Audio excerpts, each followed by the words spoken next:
దగ్గరికి వెళ్ళడానికి ఆయన రక్తము చిందించబడినట్టుగా మనం చూస్తున్నాం. So God sent his son Jesus into this earth. అందుకనే తండ్రినటువంటి దేవుడు ఆయన కుమారుడైన యేసు ప్రభుని ఈ లోకానికి పంపించాడు. To give us life and everlasting life. మనకి జీవం ఇవ్వడానికి, అంతేకాకుండా నిత్య జీవం ఇవ్వడానికి ప్రభువైన యేసుక్రీస్తుని ఈ లోకానికి పంపించాడు. Why he said? Because he loved us so much. ఎందుకు ఆయన తండ్రి అయినటువంటి దేవుడు ఆయన కుమారుని లోకానికి పంపాడంటే దేవుడు మనల్ని ఎంతో ప్రేమిస్తూ ఉన్నాడు. He loved us so much ఆయన that we ప్రేమిస్తున్నాడు. should not perish. ఆయన ప్రేమిస్తున్నాడు మనల్ని, మనం నశించిపోకూడదని ఎంతో ప్రేమిస్తూ ఉన్నాడు ఆయన. His own beloved son, he came into this earth. ఆయన సొంత అద్వితీయ కుమారుని లోకానికి పంపించాడు. And he was born in this earth without a sin.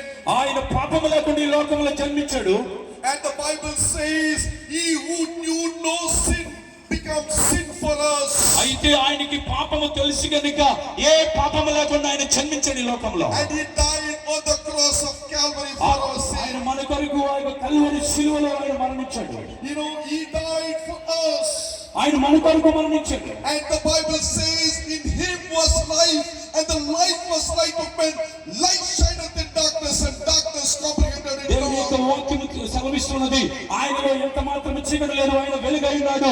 ఆ వెలుగు ఎప్పుడైతే వచ్చిందో చీకటి పారిపోయింది. And Jesus came into this earth, tabernacled among us, full of grace and full of truth. యేసు ప్రభు ఈ లోకానికి వచ్చి ఆయన మన మధ్యలో నివాసం ఉండి ఆయన యొక్క సింహాసనం మన మధ్యలో ఉంచాడు. Then it says, for God so loved this world, he gave his only begotten son.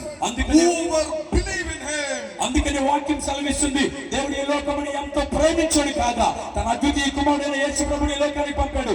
ఎవరైతే ఆయన యందు విశ్వాసం ఉంచుతారో వారు నశించిపోకుండా నిత్య జీవం పొందుకుంటారని వాక్యం సెలవిస్తూ ఉంది. It says, whoever believe in him. వాక్యం సెలవిస్తుంది, ఎవరైతే ఆయన యందు విశ్వాసం ఉంచుతారో.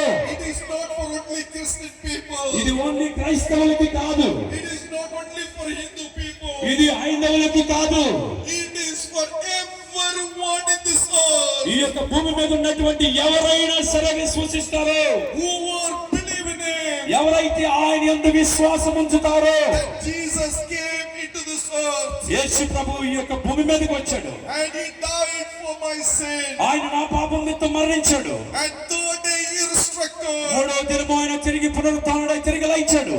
That person, that man, that woman, that child, whoever may be, they will be saved. ఎవరైతే స్త్రీ గాని పురుషుడు గాని ఎవరైనా సరే ఆయన యందు విశ్వాసం ఉంచుతారో వాళ్ళు రక్షింపబడతారు. And it says, for God so loved this world, he gave his only begotten son. Whoever believe in him will never perish. అయితే ఎవరైతే దేవుడి లోకమును ప్రేమించాడు కనుక ఎవరైతే ఆయన యందు అద్వితీయ కుమారుని యందు విశ్వాసం ఉంచుతారో వారు నశించిపోరు. We will never perish. ఎప్పుడు కూడా మనం నశించిపోము. If only thing we need to do is we need to believe in Jesus. మనం చేయాల్సినటువంటి పని ఏమిటంటే యేసు ప్రభుని మనం నమ్మాలి, విశ్వసించాలి. Oh, we need to believe that Jesus, you died on the cross. You are a God who came into this